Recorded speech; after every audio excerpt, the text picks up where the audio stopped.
Okay, well, I'm going to start off by saying welcome to Watercolor Studio 42, and I'd like to start off a little bit by reflecting back to a painting I did a week or two ago, and this is where it came from, calendar, disabled veterans calendar. And they usually have some nice pictures, some nice landscape pictures. Just about every month is a pretty good picture, a potential for a painting. That's one of my sources. Another source is, of course, postcards. If I'm visiting some other place, a town like Plymouth or Boston or whatever, I always look to see if there's a potential picture that I could do in the rack of postcards and whatnot. So now, this is what I was working from. This is the picture. I kind of finished it up a little bit, made the ground darker. And you can see it's pretty obvious that I didn't capture the colors that the photograph shows here of all the sky being more sort of purplish, reddish, warm purple, so forth. A lot of bright orange down through here. So I was a little bit more conservative. I couldn't quite mix that particular color purple that I was looking for. So I did the best I could. But between the two pictures, I think this one came out okay if you didn't look at the photograph.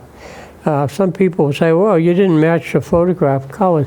Well, you know, when you're working from photographs, you can take a little bit of liberty with them. You can put in and leave out whatever you want. That's your choice. The only time if you're doing something like it has to be exactly like they want a house portrait, well, you have to do it pretty much how many windows, you know, where the steps are and things like that. So you have to be a more, stick to the so-called photograph. So anyways, this, I just wanted to show everybody the palm trees. I did, I think there were 4, but I always do an uneven number, so I left 3 of the palm tree trunks in and whatnot. And you can adjust the sunset or sunrise or whatever it is that you want to do with the picture and whatnot. So all this needs is just a mat around it, kind of to hide the rough edges, and put it under glass. All watercolors you put under glass because they're always going to be affected by the moisture and water or whatever might spill on them. So you protect them with glass, plexiglass to be safer, and regular glass. Okay, so clear glass, of course. So I just wanted to show you that from previous weeks and how I finished that off. Now, today, wait a minute, I got to go back to this calendar. I marked another one off here, Ariel. I left a paper towel in there so I could find this particular month. This is the month of October. I'm jumping ahead a little bit, but of the season. Now, sometimes you can crop it, you know, you don't have to put in this whole thing. And sometimes what I do is, like I did here, it doesn't show up as well, but I took a dark marker and just cropped this area about in here. You don't need all of that leafy stuff over on the this side, which would be your left side. Over here, I didn't put in all of the tree. These branches sort of go out of the painting. So when I cropped it, I did this. See that? I left some of the branches coming into the painting, but not going out of the painting. So keep that in mind. No matter what you do, whatever the subject may be, you always want to make sure that you don't have too many things that will point just out of the picture. Kind of keep everything in, the limbs and so forth. You'll see how I sketch. And then sometimes I don't do the road going smack through the middle, you know, up through the center. I usually start it over here and kind of meander up through there with sort of a Z or an S shape. Sort of if it's a country road, probably it would be more of a winding shape of an S shape rather than a sharp Z, you know, road. So I'm going to work from this one today. This one has a minimum amount of color to it. The sky doesn't look as blue back there. It's sort of a soft wash of maybe gray. You could get away with that, soft gray. And then there's a lot of yellow in there, some green still around the ground area. And in this particular photograph, the road almost looks like it's sort of a reddish purple. But that's probably due to the filter they put on the camera. But the artist can take liberty. But I like the way it winds through there. I don't like the road to go zoom right down through the center. I kind of meander around, start with the road on the left side and whatnot. So I'll show you a little bit before I go ahead here. I'm going to take this paper here, and you can start off, you can, if you want to be a little bit daring, I suppose you could start off and sketch your picture in with a brush, you know, with the color on your brush, or use a marker of sort. But I'm going to play it safe a little bit. And what I usually do is I start off light with my pencil. Now, this is the picture. I'm looking at this.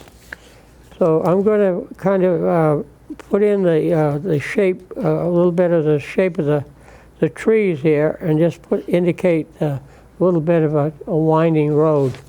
Now, sometimes what I do is sketch in first the road. And you're not going to see, in this picture, there's not much sky over here, so I'm not going to worry about that.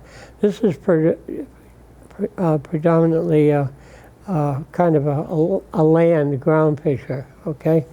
And sometimes I have a few things coming up in the foreground. We'll see what we can do with it, okay?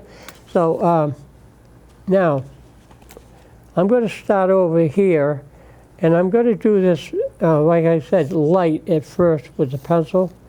And it's going to be one of these roads that meanders down and comes out like this, okay? So there's the road, kind of like an S shape twist to it. So now I get the road in there, and I could probably indicate how much ground to sky. And in this case, it's probably 50-50, but the trees are such that they're going to hide most of the area. So now, remember what I said about the tree over here. This one over here, I'm going to crop that and just show maybe part of the tree coming into the picture over here. So, and I could guess, I'll do it sort of straight. The trunk of the tree can be relatively straight, but the limbs, you want to indicate that they're going to kind of come out and go out into the picture, okay? Here we go. I can take a little bit more of that off. There's another way the tree goes off this way. Yeah, it uses up most of that area. Then you're going to have some shorter trees in here. We can indicate where they're going to go. They're kind of like crowded telegraph poles in here. But on this side, you can have a part of a tree coming in. But again, you notice the branches are going to come out strong. So I don't know if this is going to show up too much because I did it with the pencil. But what I'm going to do now, you see how I did the road first, and then I put it and indicated where the trees go, and not so much on either side with too many trees. but the limbs and branches are going to be kind of more or less coming into the picture, kind of towards the road, you know, middle of the road type of thing. Oh, let me go over this a little darker and show you how it's going to show up. I thought I had a marker around here somewhere hiding. We'll use this one. How's that? It's brown. Going to have a lot of brown in the picture. So I'm just going to go over a little darker. Oh, that one doesn't work too good, does it? I think I got to invest in some newer markers. But this gives you the idea. I had a larger one here somewhere. I don't know what it's hiding somewhere. Okay. Back here. Oh, here it is. This is one of those chisel. You can get these markers. It's a combination chisel. The other ones have just sort of a rounded point. Let's see if I can make this thing work a little bit. Part of this tree is coming out in here, going this way. Then you're going to have some short ones. They can go kind of tilted a little bit. See, now this is going to show up more. Now I'm just going over my pencil marks here. And then you're going to have some trees. Again, the branches are going to be leaning in, not going out as much. Okay, this is kind of a wide tree into here. And that's going to go off this way. And we're going to have the road. Let's make this zigzag, not zigzag as much, but more of a curvy, kind of a wide base, a typical, illusion of the perspective, vanishing point from wide to off in the distance. It looks like the road narrows into a point. I have it disappear usually around the corner. Now, this is pretty much all the drawing that you might need to do the painting. And a lot of my paintings I do now, I'll start off this way. I'll do it light with the pencil, then go over my pencil marks somewhat. You don't have to stay exactly on the line of where I sketched in with the pencil. But you do this kind of a little bit of a loose thing with the marker. And the marker, of course, is permanent, so it's going to show up.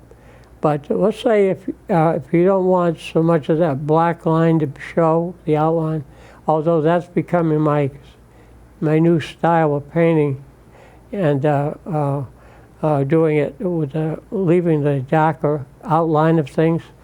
Okay, so but that's you don't have to spend too much time with the sketch. I took a couple, maybe seconds or so, not seconds, but maybe a minute or two to do the sketching in. And predominantly, what you're going to do is the painting part.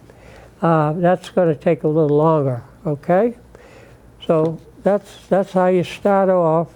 I'm giving you some pointers. Don't have that road go smack through the middle.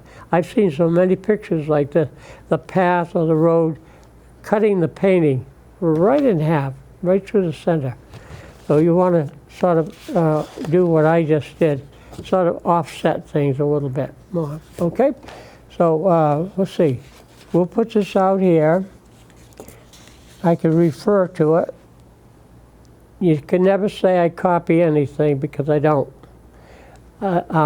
I don't copy everything. I don't put everything that I see in the photograph into the picture. Sometimes I may add something to the picture, more than maybe leave something out. Okay, all right. Now, here's the sketch. Now, I'm going to put, well, I could do it again over here, and but I'm going to just leave that. Now, I wanted to show you if you want to use a false margin sometimes, what I do is take the width of the tape and put it on the inside edge around this way. And I could do that with this one here. I could put the tape in around it and leave the false edge, okay? But I'll put this aside for today. I'll do something with that later. Okay, now, so I like the spontaneity of it, you know, the kind of putting things in, kind of more or less spontaneous, and not get too fussy. You don't want to get too picky, you know. You spend your time with all the pencil drawing and then going over it, whatever. And then all of a sudden when you paint, you're hiding all the nice pencil drawing. If you're doing just a pencil picture, you know, or charcoal, whatever, a stick picture, that's different. Okay, so here we go. Now where to start? You start with probably the lighter shades, okay? So what I'm going to do here, I'm going to put, just indicate where there might be a little bit of the sky showing through. And there's not much of it, I'll tell you. There's not much of it in the photograph, just a little bit up in there. But let's see, we'll leave a little bit of sky there. So here we go. Now, probably could use some brushes, right? See if I get the zipper to work. Sometimes I have to kind of open it this way. Get stuck. Here we go. And you don't have to have too many different brushes. I have probably too many. I have at home just a bucket full of brushes. I don't throw any of them away unless they get too just out of shape or whatever, or they fall apart or whatever they might do. But you need probably a round brush. You might want a thin one, like this one. They call that a rigger or a liner brush. And then I don't think I need a real large brush today, maybe for the road. Let's leave that out. And maybe another, just 3 or 4. You don't need to use every brush you have. I refer to it like sometimes if you're playing golf, you have a whole bag full of your clubs, different clubs, you know, the irons and the woods and all that. You need the putter, of course. And but other than that, you don't use, usually when you play golf, you probably use 5 clubs out of maybe 11 or 12, 13 clubs you may have in your bag. But I don't know, you know, they're there anyways. But whether you use them all. Now, here we go. We got the little markings in with the marker. You can add some extra lines here or there if you want to. You probably, for this picture, might not need it. And I'm just going to start off, and let's put a little dab of up at the top. I'm just going to wet it up in here. This is going to be the wet in the wet part. And I usually do that if I'm going to do some sky, because that can be more or less of a flat color. Now we just take a little dab of this raw sienna. And all I'm going to do is just tame down that white of the paper, a little bit of the raw sienna color. Now you can put it over here, it doesn't matter. You can actually dab around with it wherever you want. It's so light, it doesn't matter where you put it, okay? So we got maybe some sky showing in up here. Now, here we go. What else? Oh, I'm going to use a lot of yellow today. And I might use a little bit of orange, which I hadn't put out. I've got a tube here somewhere that I had of orange. It's a little thin tube. I think that's it. Let's put some orange out. Here we go. Put it over there. All right, now, that's another thing too. A lot of times, you know, you do have a palette. At home I have a palette, and I don't always wash my colors off. I just kind of, in that case, you can let some of the paint dry. Usually I use the tubes. So you can buy a dry pan set of colors already, but I work with the tubes. and leave the whatever paints I have on my palette.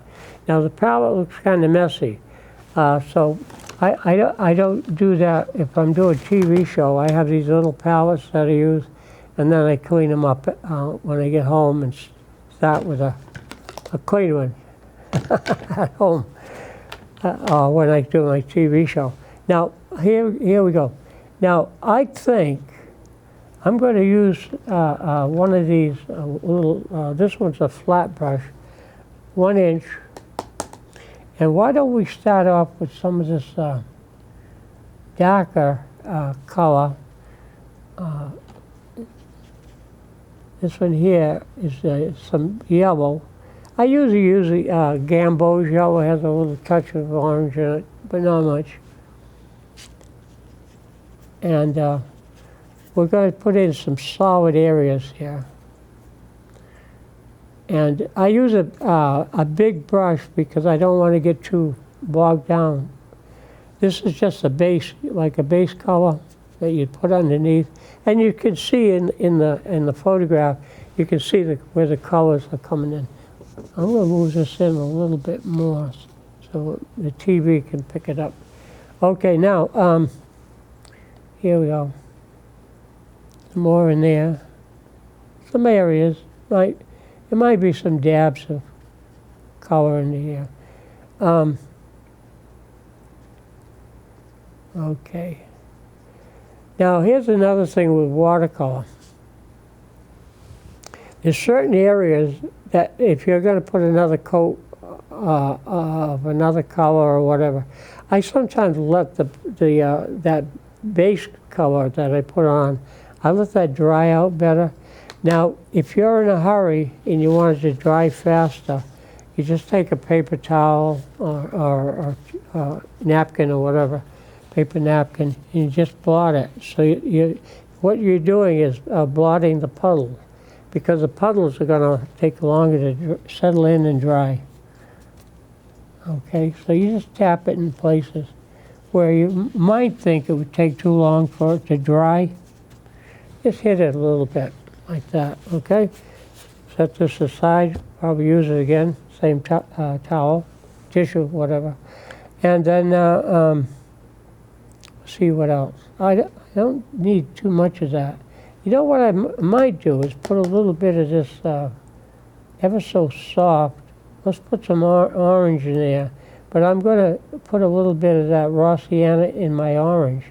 And I see some of that color. I think I need a little bit more orange. Yeah, I need a little bit of that undercolor here along the side of the road. So a lot of leaves there on the side. Okay, you can go up into here with that color.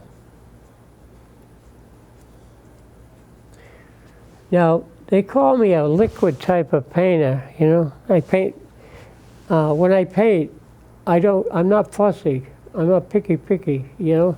And so I'm very fluid, and I drop this color in, you know, at random, spread it around a little bit.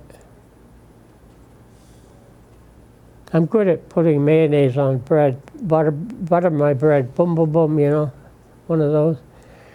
And I don't know if you've ever been in a restaurant sometimes.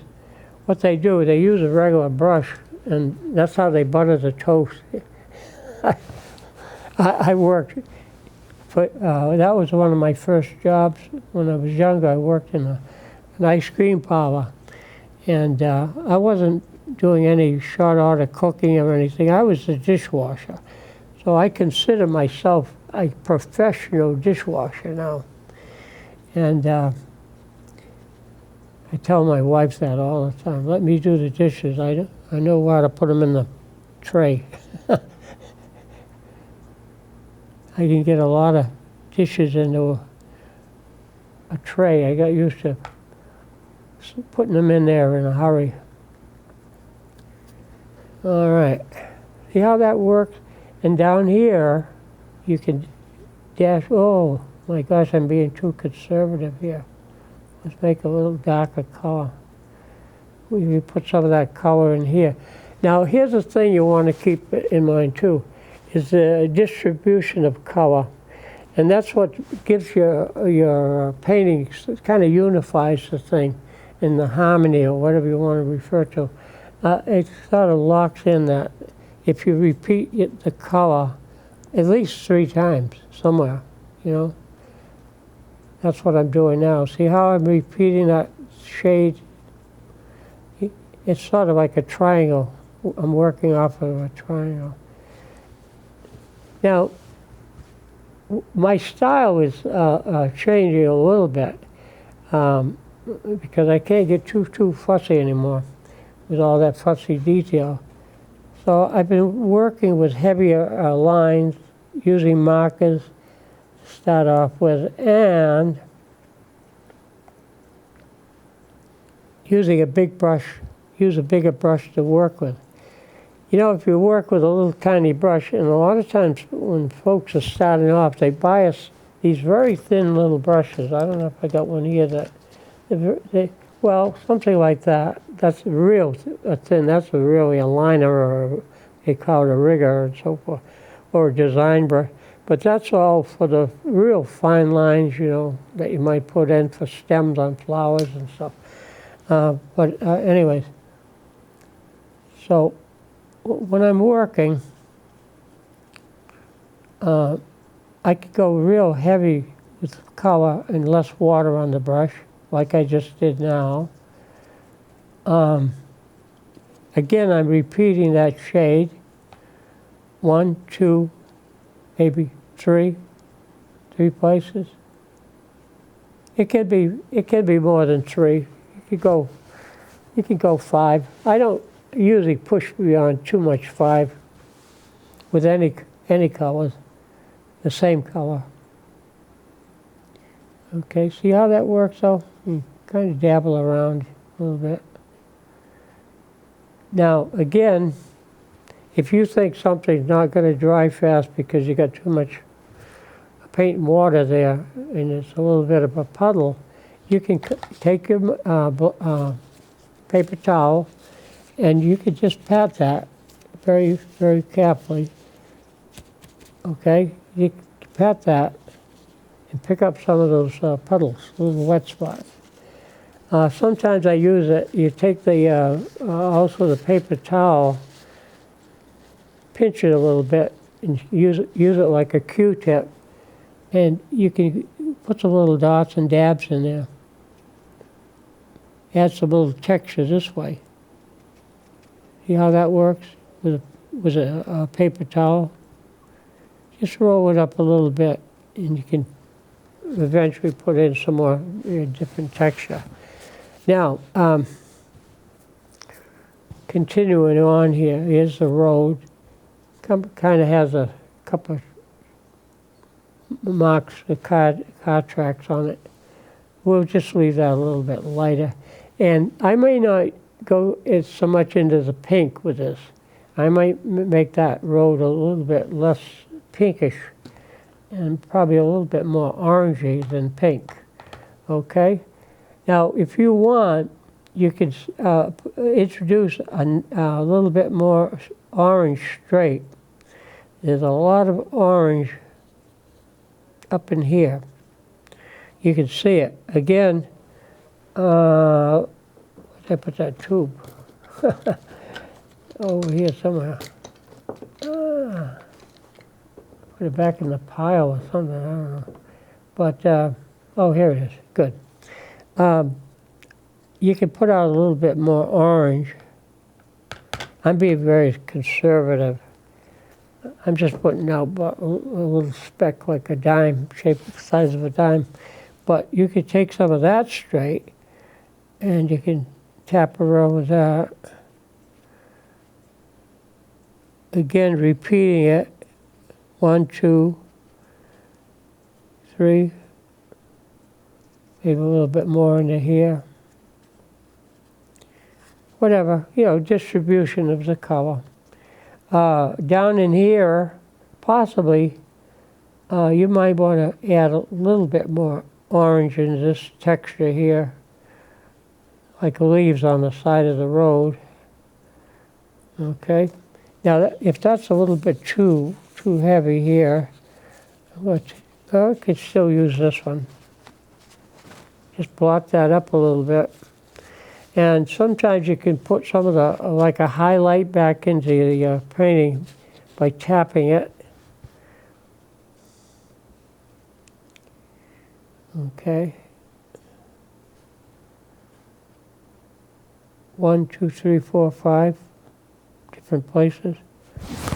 A little bit along the road. I'd take some of the edge off, just wet it. And we're going to do a little bit over here. We're going to put some of that in. Eventually, we'll get to the road here. And I may finish this road off with more of a real deeper brown, like sepia. I use sepia a lot of times. But this is supposed to be like a dirt road. It's not a paved road. No tar. But, you know, the filter on the camera, that's what brings out all this extra color that might not be there. But the filter picks it up on the camera lens. Okay.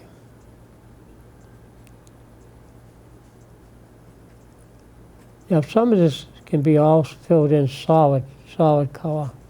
You don't have to do too much more with that.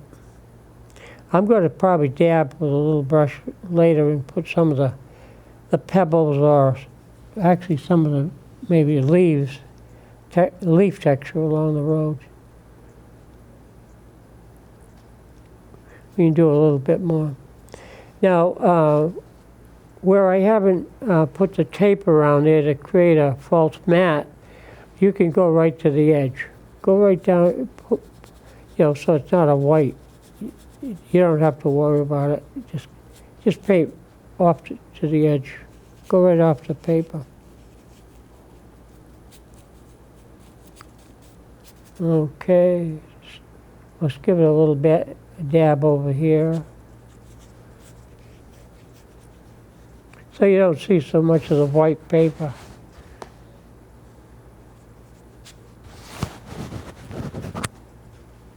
Now, everybody has a different way of doing things, of course, and there's no really right answer. There's better answers, but there's not really the exact right way, you know, but especially with painting. Everybody, well, after a while you kind of develop your own particular style. You have a preference for your palette colors. You can restrict that, your colors, and after a while, people know your artwork from the colors that you always use in it. I have a tendency to always end up with a little bit of that, what the heck is it?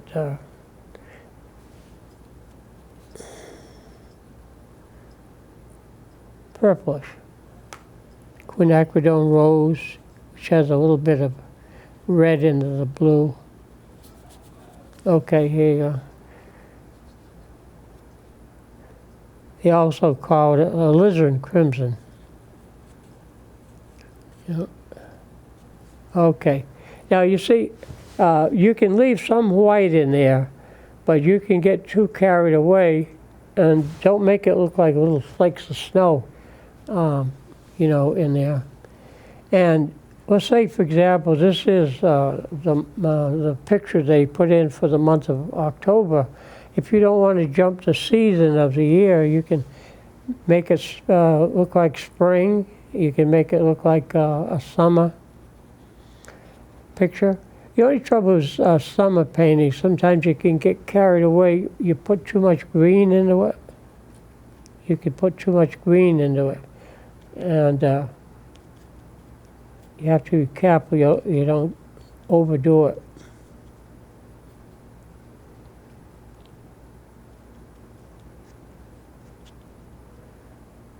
You can do a painting with just that one color if you want. Some people do blue, something in all blue, different shades of blue, you know. and they call that monochromatic 1 color. Okay. Let's see. Oh, I guess I can go right off the edge here too. Why not? Just fill this in across the bottom. We could I usually make the base a little darker anyways, and go in this way, and fill that in right to the edge. Don't have to show any white. Now again, if I'm going too heavy with any particular color, I can always blot it. And sometimes the paper towel or whatever you're blotting with, a sponge or whatever, it kind of creates some texture. Okay? There you go. Now, I can get a little bit heavier. I'm going to start going a little bit darker with some of my some of the sepia, and I could start going where it's darker in the painting too. Now you have to be careful. You might want to take it a little bit easier. I got a lot of water on my brush, so sometimes you want to get the water out, but you don't want to lose the paint. Just lay the brush down on a towel, and the water comes out, but you don't lose much of the paint. Go a little bit darker into here. Over here it's quite dark, isn't it? You got a lot of shadow up in here. So let's use a little bit of that. That can get quite a bit darker here. Now what I'm using here is, actually it's sepia. And sepia straight can be very deep. It's very dark brown. Let's go right into here. Go out into there. The edge of the road. Now again, I'm doing this a little bit extra light because I know I can always go darker. Over here, we use some more sepia. It really gets a little bit deeper in here. Right about into here, it gets a little bit darker. Okay, I just flicked the brush here. If you don't want a spot on your painter, just hit it with a paper towel quick before it can dry in. Okay, here we go. Go over here.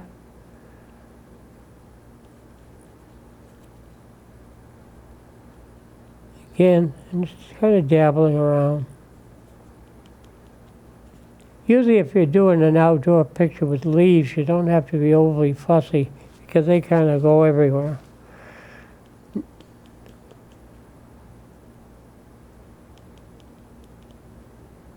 A little bit, just some touches up and through here, a little bit over there. Okay, I fill that in more. I noticed a spot where I could put some more orange into here, into this background, and add it to this side to kind of balance it all. You can put a little bit of this into the road if you want. Some more yellow, not much, just a hint. A little bit more texture there. Now, if you're using a bigger brush, of course, it's going to hold more paint, more water. So you can dabble around with that a lot longer than you could with a small brush. Small brush, it doesn't hold as much water or paint, so you have to keep going back to the watering bucket here. Okay, let's put some more deeper color right up in here. Of course, you're going to have some cast shadow falling across the road. That always helps a little bit more. That slows you down a bit. When you put shadows across the road, it's almost acts the same as a speed bump. You know, it's going to slow you down. It's going to slow your eyes down when you look at it.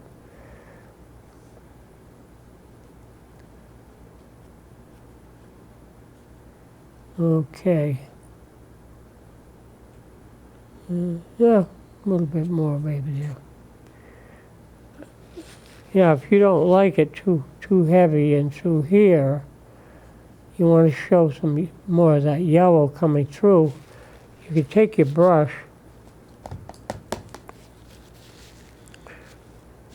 pull some paint out, use the brush like a blotter while it's still wet. You see how you can cut into it? And let's say if you want to show some more texture of the a birch tree or something, you can cut into the water and bring out a texture, whatever textures you want to put back in. So a lot of people say, oh, once you put watercolor down on the paper,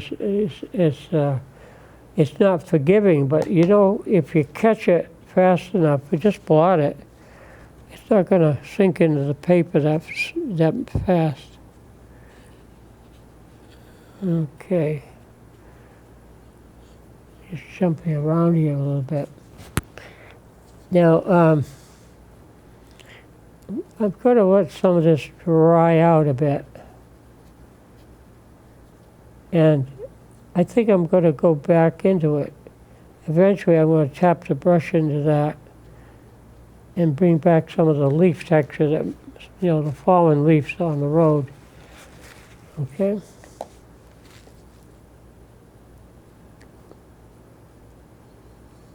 I'm going to show some of the markings, the tire marks on the road.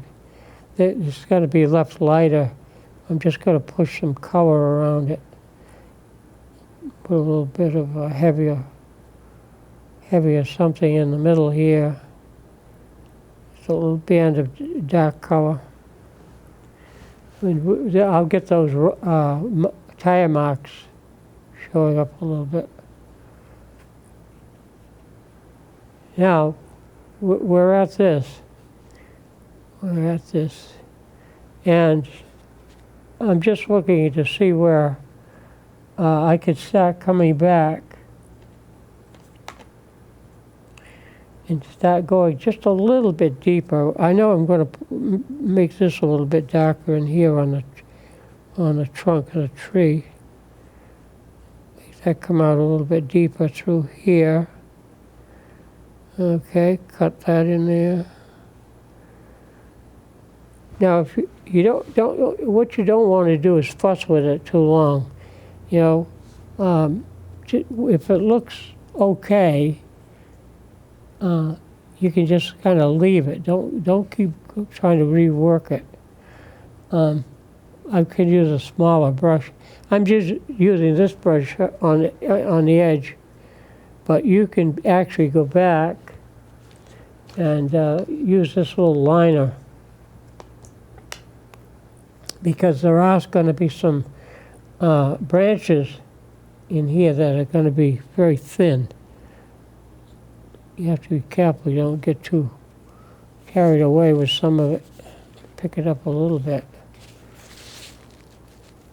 And if it starts to run a little bit, you may have to use your brush and pick up some of that paint. I don't mind if it gets a little bit into here, because I can always go darker. This is one of these situations here where you can hide something. See how dark it is? You can hide something in there.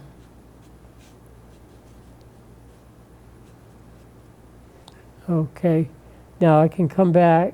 Over in here, there's a little dark area there. Let's kind of wiggle the brush around in here. You can cut back up into there. You see how it kind of gets a little bit bumpy there. Go back into that. Now, sometimes I just leave some of these things. You can just let it dry, and you can always erase it if you have to. You can reactivate the paint and take it out, or worse come to worse, you can take your white acrylic and paint over the dry color, paint it white again, and then let that dry and put the color back in. Now, if this is going to be dry enough, well, I see I got a limb that looks like it's broken off. So let's connect this. Let's put this back to the main. Put this back into the main body of the tree. You have something else going there, up in there. Okay. You don't want to leave little things dangling out there. This can be added. You can add some little smaller. Once it dries better, you can add some. I don't make the branches too curvy. I try to keep them sort of straighter. But this one could have more added to it, you know, bring it out into here more.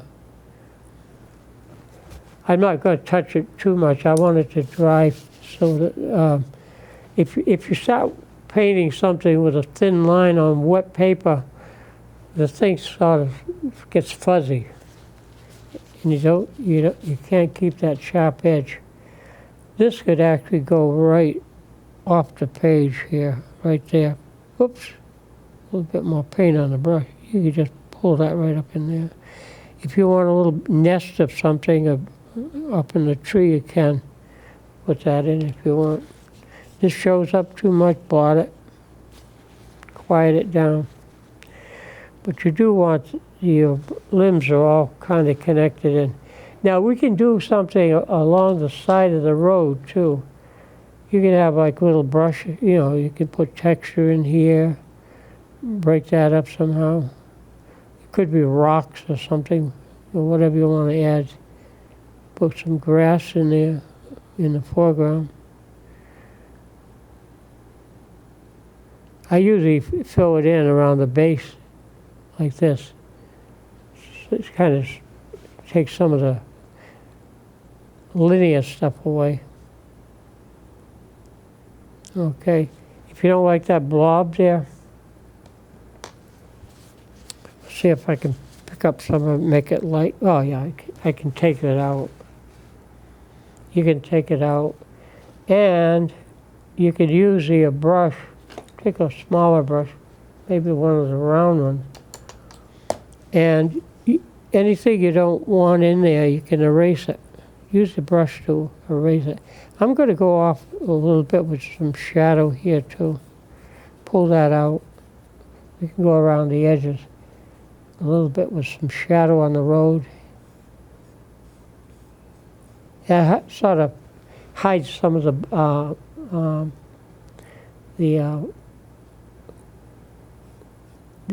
black marker, the ink color. Make it a little, you pull some things along the side of the road.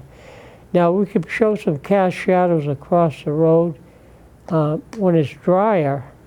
And also, I might want to emphasize a little bit more of the tire marks on the road. So you just kind of paint either side. You could take a thin brush. This might be thin enough. And again, when it's dry, you can keep pulling through that and put some of those lighter shades back in. Now, this is almost there as far as maybe the solid colors. And what you might want to do is take like your smaller brush, and you just add some little stippling in here to make some of the leaf texture on the pavement. You put some of that in. If this doesn't look quite right, you can always take the brush, take a bigger brush. If you don't like some of what's happening here, you can erase it. Just reactivate the paint and erase it out. You can go darker down here too. Maybe into this corner. You can go darker. I like to just fade out into the, when I go to the edge, I just make it more or less of a solid color. Because you're gonna put if you put a mat on it, you're gonna hide the edges anyway. Some of the edge. I'll keep dabbing away here. I'm trying to let some of it dry.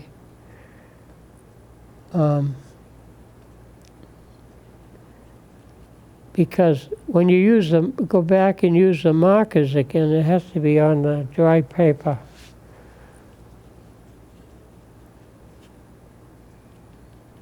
Now, it's almost impossible to show too many individual little leaves, so I just leave it up to the imagination of the viewer.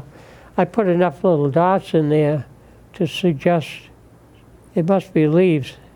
What else could there be there, right? Just enough to say leaves. And like I usually do, sometimes I didn't bring my sponges with me today, but I got some sponges that my paint pal brought over the other day, and but I haven't checked them in the bag yet. You have to find a certain texture on that particular sponge, and I use the natural sponges from the ocean. I don't know if I want to break this up a little bit more. Take some of that texture out. See, we've got pretty good painting already. There's not an awful lot more that you want to tamper with. You put some color back in, a little bit more shady on the pavement. Now, if you want to put shadows in, of course, shadows are just pretty much the whatever the texture of the pavement is. So let's say if that's maybe paved, maybe some of the shadows, wherever the light source is coming from, maybe some of the shadows could go kind of cast across the road, break it up a little bit. I think I have to go a little darker than that. These could be shadows that go across the road. And if you get a little bit too heavy, just take them out and start over until they look right. Something like that across the road. I can use some of my Payne's Gray too. That's always good for cast shadows.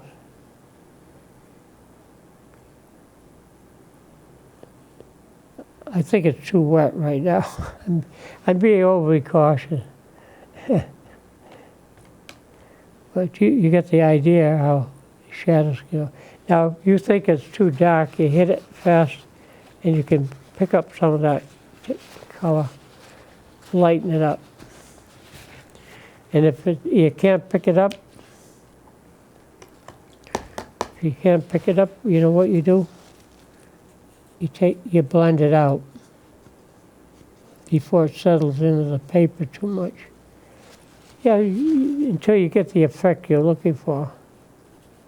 You can blend that out, okay? So for today, I'm just going to touch up the corners here, hide some of the white. Usually what I do here at the base, I make that a little darker so it supports the rest of the picture. But again, my painting has come out right now a lot lighter than the photograph. The photograph gets a little bit darker, and of course if there's a backlighting, everything in the foreground looks like a silhouette with a camera. But actually, it's not quite a silhouette when you look at it with your own eyes. Okay. You can, like I said, you can go a little bit more textural in through here, and that's about it. So we've got this done so far. Now, I'm going to let it dry a little bit, and during the course of the week, I'll go back over it and use a little bit of my sponge, stipple with a little bit more for texture, and probably do a little bit more work on the road. But this is what we're working from, okay? That's what we were working from. So this is definitely a painting. It's not a photograph. None of my artwork is ever, I don't try to make it too photographic, because it's awful fussy work. And I'm more of a dabber and a splasher, and I kind of, let's get that out of there. Erase it. Here you go. Okay. Yeah, I'm a little bit more of a spontaneous painter. And I always like my paintings to look like a painting, okay? So folks, I gotta run along and brush it up, and we'll see you next time. Thanks for being with us.